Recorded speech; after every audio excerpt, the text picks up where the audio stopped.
Okay, so we are now done with our topic, Eastern and Western thought of self. So today, our topic is under unpacking the self, which is physical self. So before we start, let us know what are the learning outcomes of this lesson. First, understand the stages of life and explain the physical changes that occur during each stage.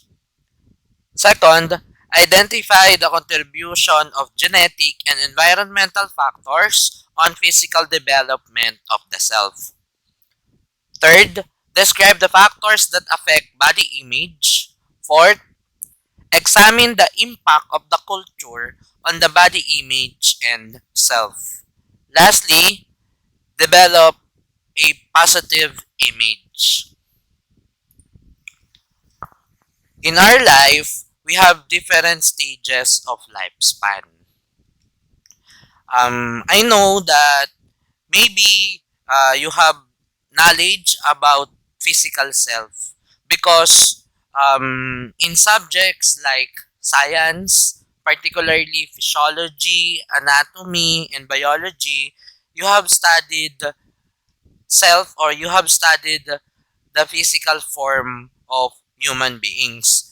For today, we will deal with some scientific terms, but what is the difference of studying the physical body of humans and physical self in the perspective of psychology?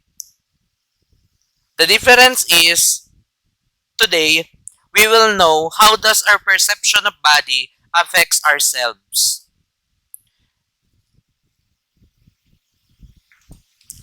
Let us first define what is physical self.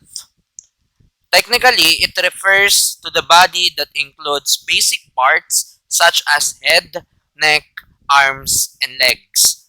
The outer part of our body and our body parts. It is made up of other organs such as the brain, heart, lungs, stomach, intestines, muscles, and other internal organs of our body.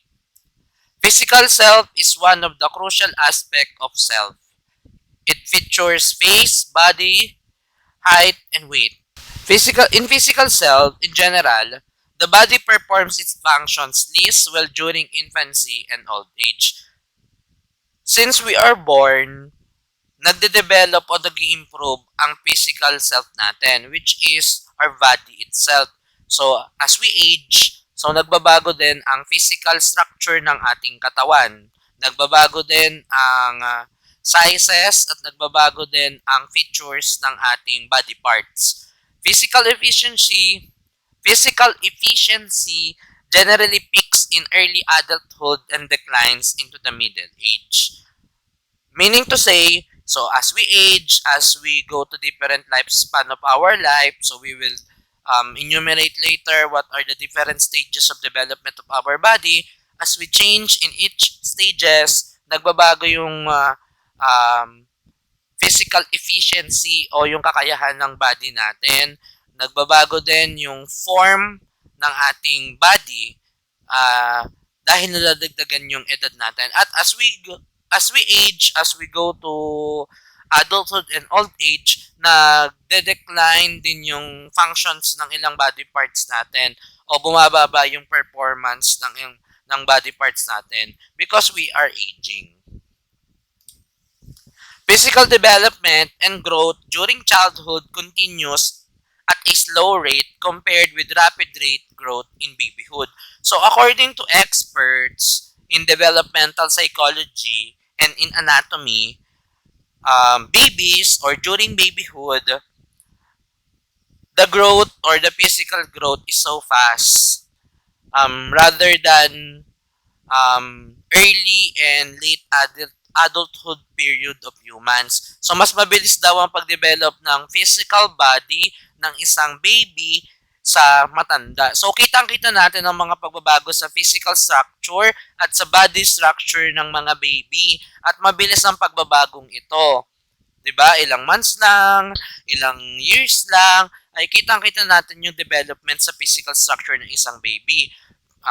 Kung noon hindi siya nakakalakad, unti-unti natututo siya, gumagapang, sinusubukang tumayo, hanggang sa makaya niya ng tumayo sa kanyang sarili at lumalaki ang ilang mga body parts ng kanyang katawan, lumalaki mismo yung size ng kanyang body, so on and so forth. So kitang-kita natin yung pagbabago sa baby sa maliit na panahon lamang o sa maikling oras lamang. Unlike sa adult, so medyo matagal o medyo hindi natin nakikita kaagad ang mga pagbabagong nagaganap sa physical body ng isang tao habang siya ay tumatanda o habang tumatagal.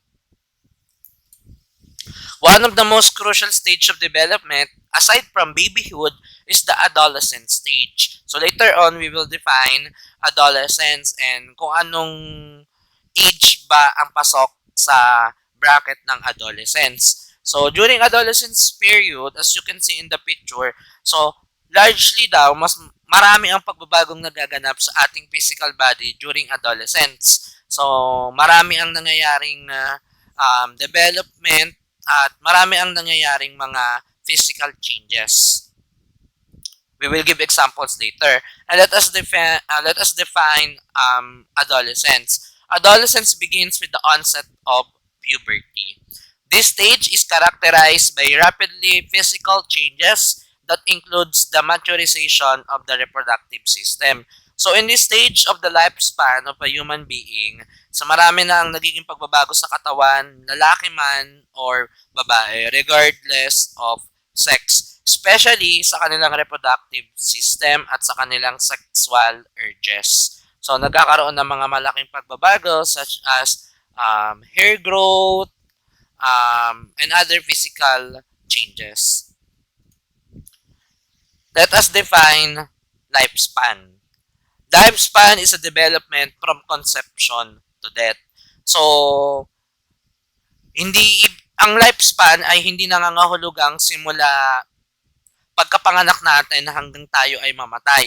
Nagsisimula daw ang lifespan simula noong nasa loob pa lang tayo ng tiyan ng ating nanay, kung saan nag-e-exist na tayo,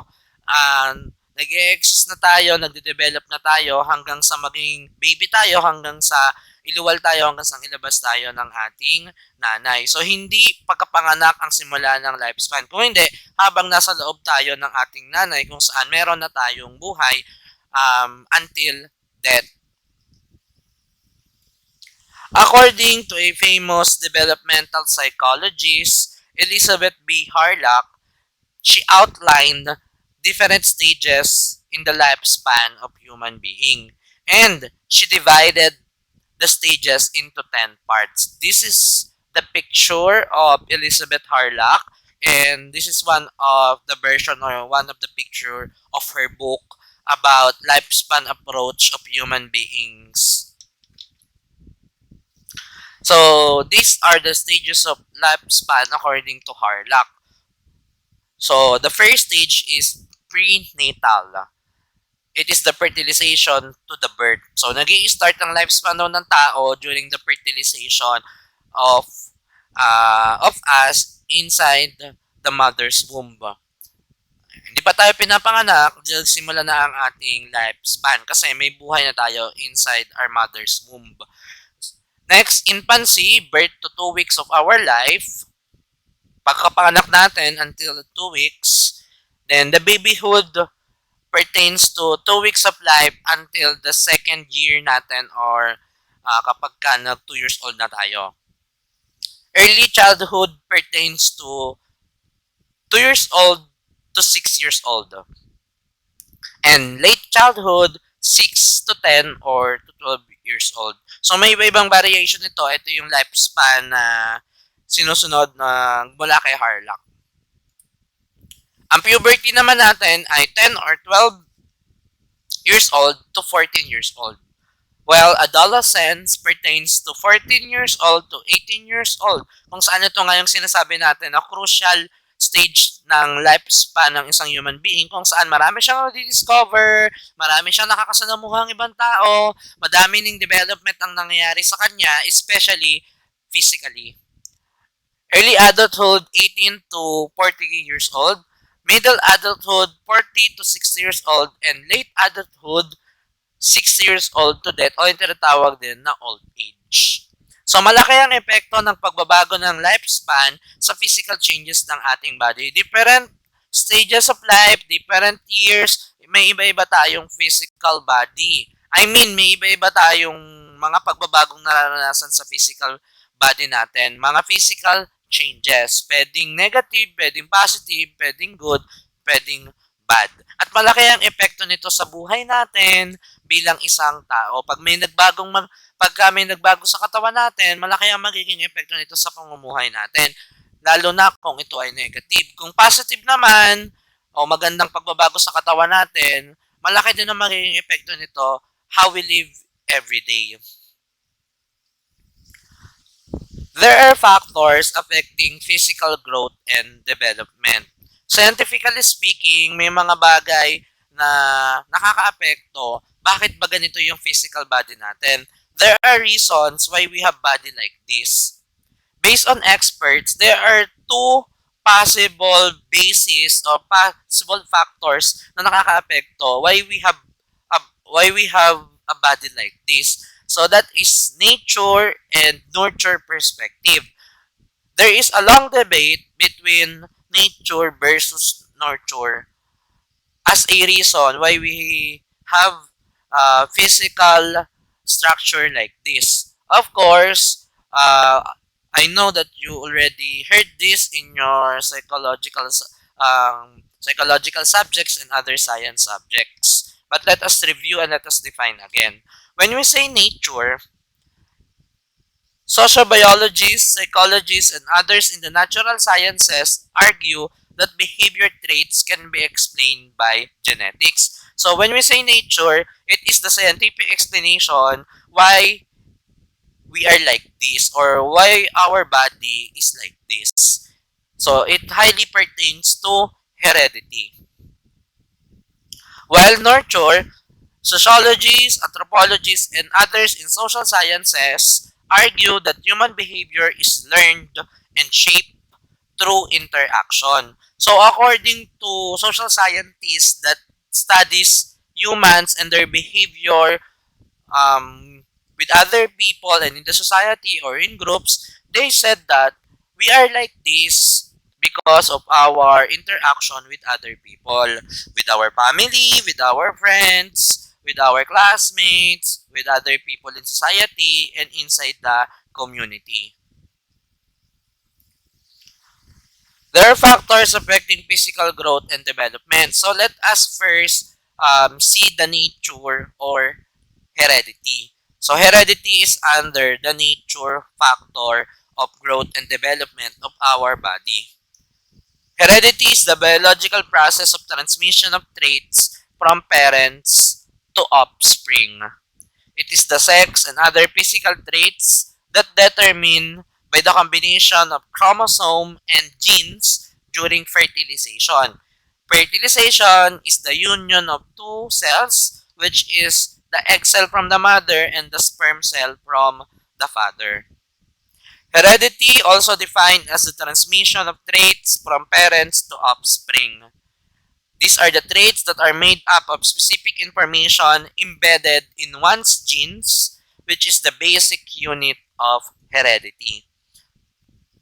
So, according to science, our body is like this, our hair is like this, our eyes is like this, the complexion of our skin is like this because of the genes that we inherit from our mother and our father. And that is under the concept of heredity.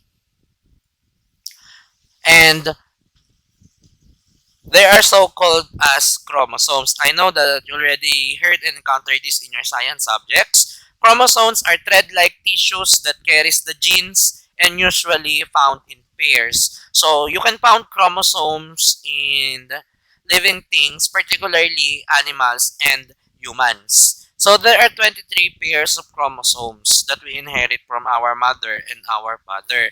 And it highly affects our unique traits as humans that we can see in our physical and body structure. So there are two types of chromosomes. The autosomes and the genome. Autosomes are trait chromosomes which have 22 pairs. And the other remaining pair, the X and Y, which is called as the genome, which tell us our sex, which is a male or a female. And the autosomes, which is the trait chromosomes, shows our original and unique traits as individual, our own unique body and physical structure as a human being and as a living thing in this world as a human. And inside the chromosomes, as you can see in the picture, there are so-called as genes. These are the basic carriers of hereditary traits. It can also be classified into two, the dominant genes and the recessive genes. The dominant genes, also called as the strong genes, and the recessive genes, also called as the weak genes. So, the dominant genes, ito yung nai-inherit natin kasi mas dominante yung gantong traits mula sa parents natin. Kung ano yung magiging mas dominanting genes mula sa mother and father natin, yun yung ma-acquire natin pagkapanganak sa atin at yun yung ma-inherit natin as we go along in our life. Yun yung magmamanifest sa body structure at sa physical characteristic natin as a human being. Matatalo ng dominant genes yung recessive genes sa'yo. Kung sa kapatid mo, ganun din, dominant genes din yun sa kapatid mo. Pero kung hindi kayo pareho ng nose structure, ng color of hair, ng color of eyes, o ng complexion, so iba yung mas naging dominant na genes dun sa kapatid mo kaysa sa'yo. So, recessive versus dominant. So, for further explanation, the recessive is the trait not expressed when the dominant from the trait that is present. While in dominant, the expressed form of the trait when present, even it is just one allele. So, as you can see in the table, ayan, kung in the first row, kung cleft chin yung naging dominant, yun yung ma-acquire mo. Pwede kang magkaroon din ng cleft chin. Yung na-acquire mo sa parents mo. Yung widow's peak, yung dimples, yung brown or black hair or blonde color of hair, yung freckles, brown eyes, or kung blue eyes yung magiging dominant, o yung pre-earlobe or yung shape ng earlobe. So, kung ano yung magiging dominante dyan mula sa mother at father mo, yun yung ma-acquire mo. And scientifically, nangyayari yan biologically through hereditary. Okay? Kung ano naman yung matatalo ng dominant genes, yun yung magiging recessive gene at hindi yun yung ma-acquire mong physical characteristic from your mother and your father. So that is the concept of nature. Scientifically speaking and scientific explanation why our body is like this and why our physical traits are like that. So, number two, this is under nurture, which is environment.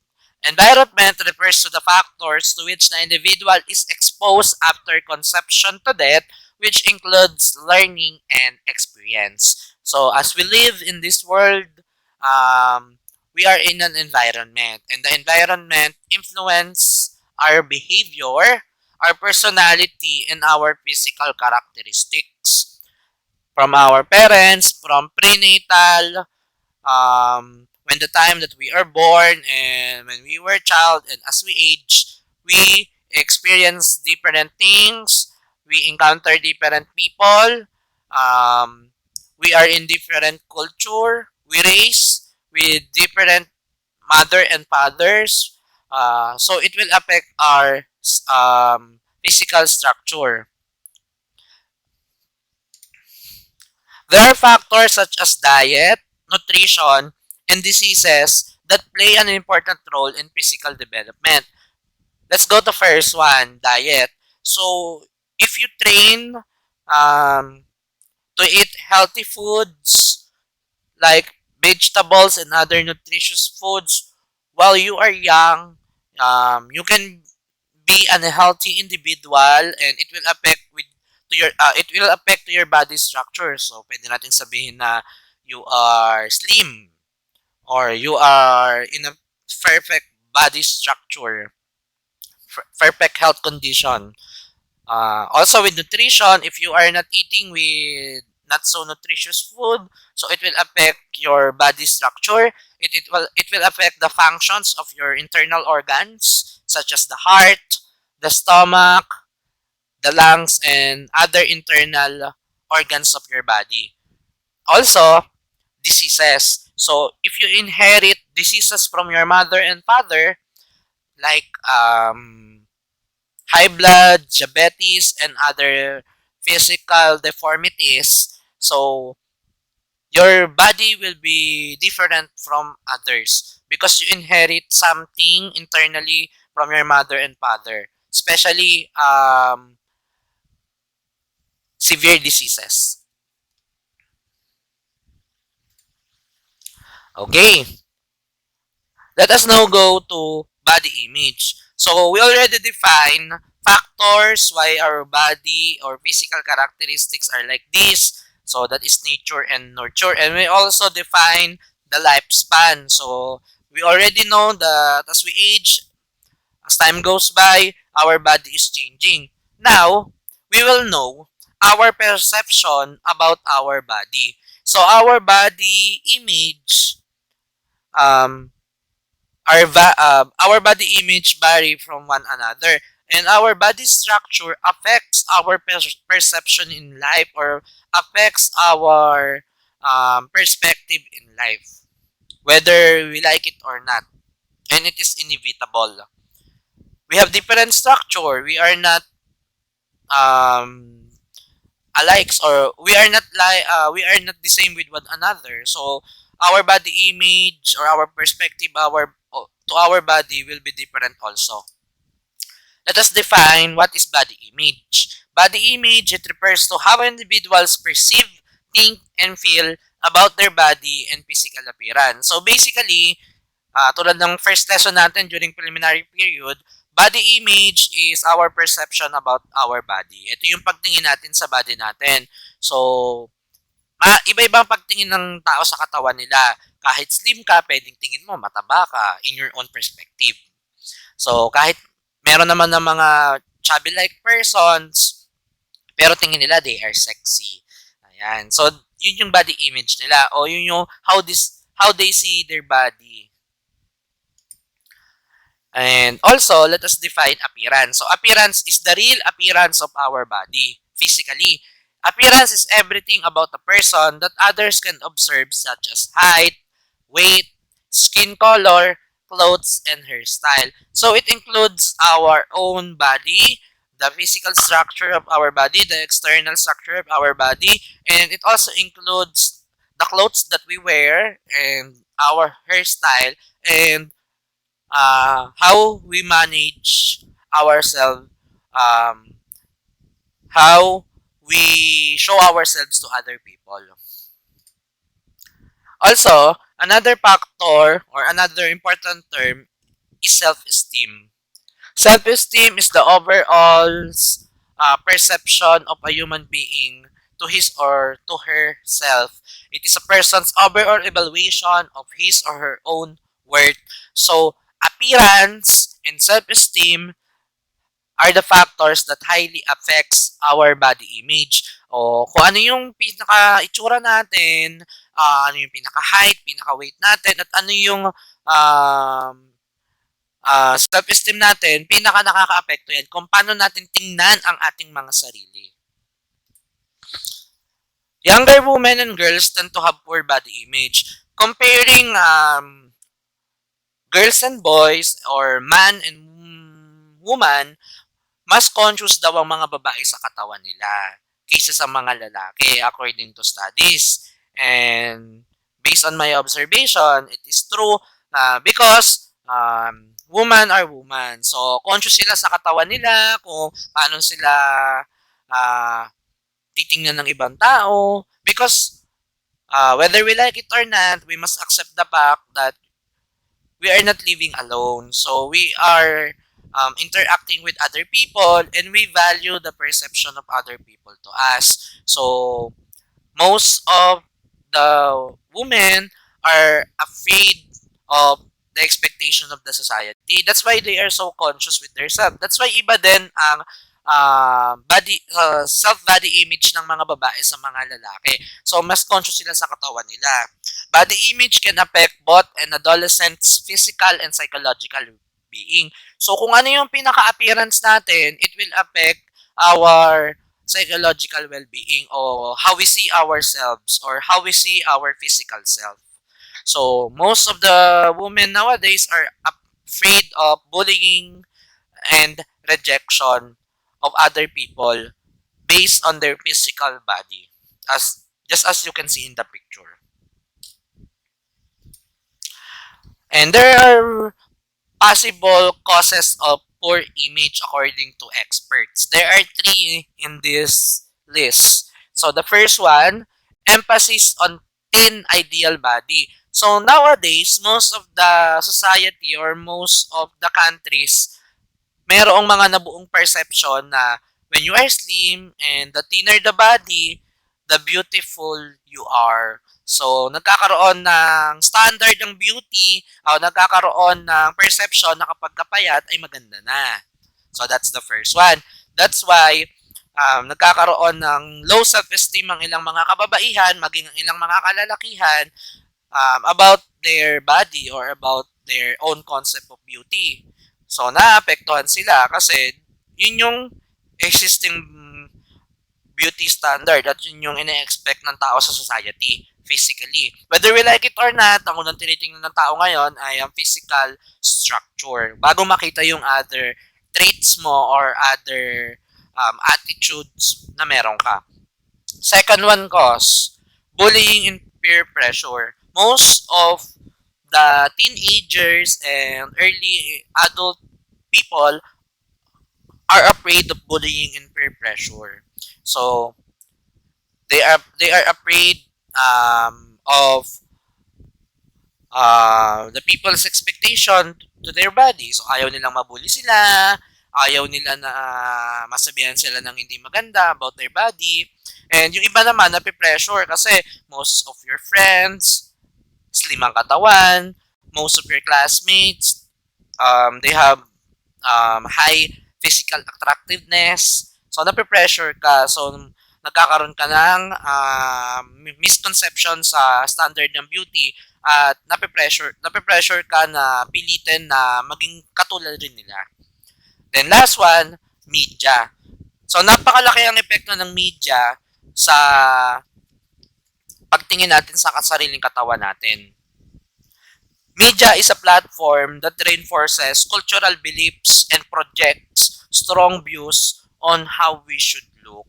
So, mapa mass media man ito or mapa social media. So, dahil sa mga nakikita natin, nahihiya tayo, na hindi tayo ganoon, dahil sa mga nakikita natin na magagandang mga tao, magagandang ang kanilang katawan, so nape-pressure tayo na maging katulad nila kahit malayo tayo sa ganoong structure o sa ganoong body structure. Nagkakaroon tayo ng tinatawag na self-image problem. Self-image problem happens when your looks doesn't match the beauty standards of other people. At dapat ayusin natin ito. Kasi iba-iba naman ang standard natin ng beauty. Different country, different society, different people, iba-iba ang standard ng beauty. We must fix our false beliefs about physical attractiveness. Ano ang mga epekto ng merong mababang body image o poor body image? O mababang pagtingin sa katawan natin o sa sarili nating physical structure. First, nagkakaroon daw tayo ng number 1 to, body dissatisfaction. As you can see in the picture, dahil sa expectation, pressure, at sa pagiging egoistic natin, kahit okay naman yung katawan natin, kahit wala naman tayong sakit, kahit wala naman tayong problema, pinipilit pa rin natin maging mas maganda pa yung katawan natin kahit okay naman, kahit healthy naman tayo. Tingin pa rin natin mataba tayo, tingin pa rin natin hindi tayo pasok sa beauty standard ng ibang tao. Hindi lang babae ang pwedeng magkaroon ng body dissatisfaction, maging ang mga lalaki. Just like you see in the picture. Pangalawa, pwede tayong magkaroon ng anxiety or the worst case, depression. So, pwede tayong malungkot kasi hindi tayo katulad ng nila, hindi ganun yung katawan natin, hindi ganun yung physical characteristic natin, hindi tayo pasok sa beauty standard ng society na kinabibilangan natin nowadays at present time. At pagka nalungkot tayo, pwedeng magkaroon tayo ng low self-esteem, pwedeng hindi tayo makapag-perform ng maayos sa ating trabaho, pwede tayong hindi makapag-perform ng maayos sa pang-araw-araw na buhay natin, pwedeng maging demotivated tayo, pwede tayong makaramdam ng detachment or loneliness sa buhay natin. Kasi napifeel natin na hindi tayo belong. Number 3, nagkakaroon tayo ng low self-esteem. Just like I said, dahil hindi tayo pasok dun sa beauty standard nila, hindi tayo smart enough, talented enough, hindi tayo pretty enough, hindi tayo ganun ka-attractive kumpara sa iba. So, nalulungkot tayo, bumababa yung confidence natin na makisalamuha sa ibang tao o makipag-interact sa iba pang mga human beings in society. So, nagiging tayo, introvert, kasi natatakot tayo sa sasabihin ng ibang tao, baka kasi hindi maganda. So, isa yan sa mga possible effects ng low body image. Meron naman kasi ng mga tao na even though they have body like that or not so physical attractive, mataas ang body image, self-body image nila, no? Mataas ang confidence nila, mataas ang self-esteem nila, mataas ang mindset nila, no? Hindi sila napapapekto sa sinasabi ng iba. Meron silang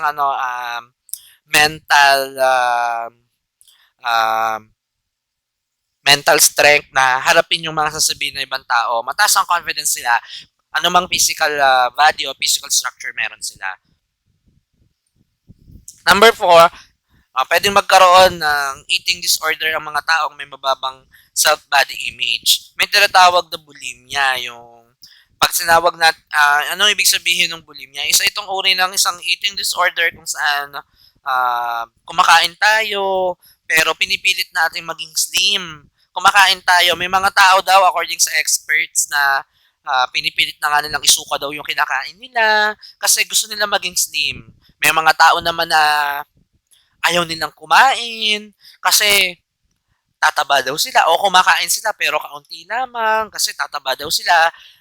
Kumakain sila para ma-meet nila yung expectation ng ibang tao o hindi sila kumakain para hindi sila tumaba, para hindi sila mapahiya sa harap ng maraming tao, para lang ma-meet nila yung expectation ng ibang tao sa society. And according to psychologists and biologists, ito ay isang eating disorder. May another form pa ng eating disorder, ang anorexia nervosa. Yung sobrang nagpapapayat ka na addict ka na sa pagpapapayat. Na-addict ka na sa pagpapapayat kasi gusto mo lang ma-meet yung ganoong form ng body para ma-meet mo yung expectation ng ibang tao sa society. So, unhealthy na siya. Kasi, hindi na healthy living yung ginagawa mo. Hindi na siya healthy diet. Umabot ka na sa point kung saan pinipilit mo na lang na pumayat kahit yun ang gusto ng ibang tao para sa'yo at ayaw mong mapahiya sa harap ng ibang tao. So, this is not good. Okay? Don't do this. And 6, may mga tao na pinipiling magkaroon ng body modification sa kanilang katawan o ina-alter nila yung katawan nila. According to Guinness Book of World Records, this person ang may pinakamaraming body modification sa kanyang katawan. Combinations of piercing, tattooing, and surgery. So, they are dissatisfied with their body nung pinanganak sila. They are not satisfied with the physical structure na meron sila. So, they have own reason bakit nila ginawa yan.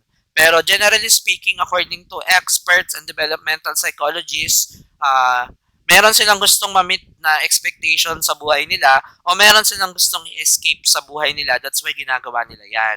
O dyan sila nakakahanap ng enjoyment sa buhay nila or ng satisfaction. May mga tao na feeling nila dyan sila magaling at nararamdaman nila na dyan sila nag-excel. And nararamdaman nila na maganda sila, lalaki man o babae. These are some examples of body modifications. Tattooing and piercing. Pwedeng changes din sa body as a hair color. Pwede rin sa eye color. May eye tattooing na rin ngayon. These are the other examples. Choice nila ito. Ayan. Choice nila ito. Meron silang mga reason ba't nila ginagawa ito. But the number one is they are not satisfied with their physical body or physical structure and physical appearance. Aside from that, yung mga nag-undergo ng plastic surgery, yung mga retoke o nagpapa-improve sila ng katawan nila, but some, it gone wrong. Instead na mapabuti, medyo napasama pa sila. Para sa kanila, this kind of body modifications are beautiful. This is their own definition of beauty. Pero how we define beauty ba talaga? Paano ba talaga natin masasabi na maganda ang isang tao? O paano ba natin masasabi na beautiful ang isang human being based sa kanyang physical characteristics or physical traits? So, iba-iba ang definition ng beauty sa iba't ibang parte ng mundo at sa iba-ibang panahon o sa iba-ibang timeline ng kasaysayan. So, this is the last part of our topic. If we will review, in Egyptians, in ancient Egypt, beauty is portrayed in women with slim, high waist, narrow hips, and long black hair. And we can see this in some artworks and some depictions of Egyptian women. This is their own definition of beauty during their time and during their place. And in their place. These are some examples. Women with full figure and rounded hips were considered beautiful during the Renaissance period, particularly in Europe. While in some parts of the world, especially in the continent of Africa, some tribes there during the medieval age considered chubby, fat, or plum women beautiful. Because according to their culture, the more that the woman is fat, the more the high status in their tribe or in their society, the more na mas mayaman yung lalaki, the more na mas mayaman yung pamilya nila. Kasi prospero sila o napapakain nila ng maayos yung kanilang pamilya, lalo na yung kanilang asawa. Mas mataba, mas maraming kinakain, economically speaking, mas marami silang resources, mas marami silang pera, at mas mataas sila sa society na kinabibilangan nila. This is their own standard of beauty. In some tribes of Africa, the more you fat, the more you are beautiful. And in some tribes in Africa, merong tinatawag na lip plate na nilalagay sa labi ng mga babae. So, the more na meron ka nito, ay the more na mas maganda ka sa paningin ng tribe na yan. Okay? So, mga babae lang ang nilalagyan nito. Why? Because pagpapakita yan na mas prosperous, then mas economic, mas mataas kayo, mas madami kayong nakakain. This is their own standard of beauty. And we cannot say that this is wrong because this is their own definition of beauty in their own place and based on their own culture. In some tribes of Malaysia and Indonesia and other parts of Southeast Asia, they considered flat noses as the most attractive. The flat your nose, the more beautiful you are according to them. This is the physical trait that they like, and this is the standard of beauty to their place or in their place.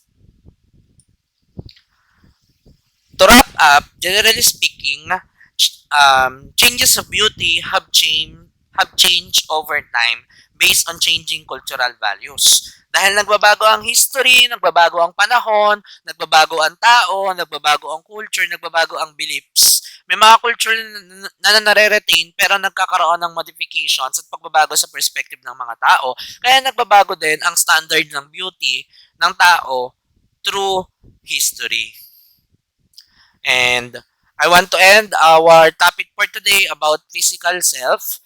We know that physical characteristics are important nowadays. But I would like to emphasize that whatever body you have, whatever size of body you have, whatever color of skin you have, whatever kind of shape of face you have, color of eyes, and color of hair, we are all beautiful in our own ways. And we can have a high self-body image even though our body is like that. It's a matter of mindset.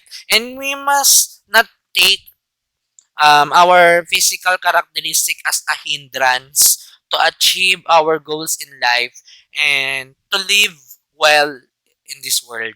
So I want to end our topic with this quotation that everything has beauty, but not everyone sees it, according to Confucius. We are all beautiful we are all beautiful in our own ways. And that's all for today. Thank you everyone. Keep safe.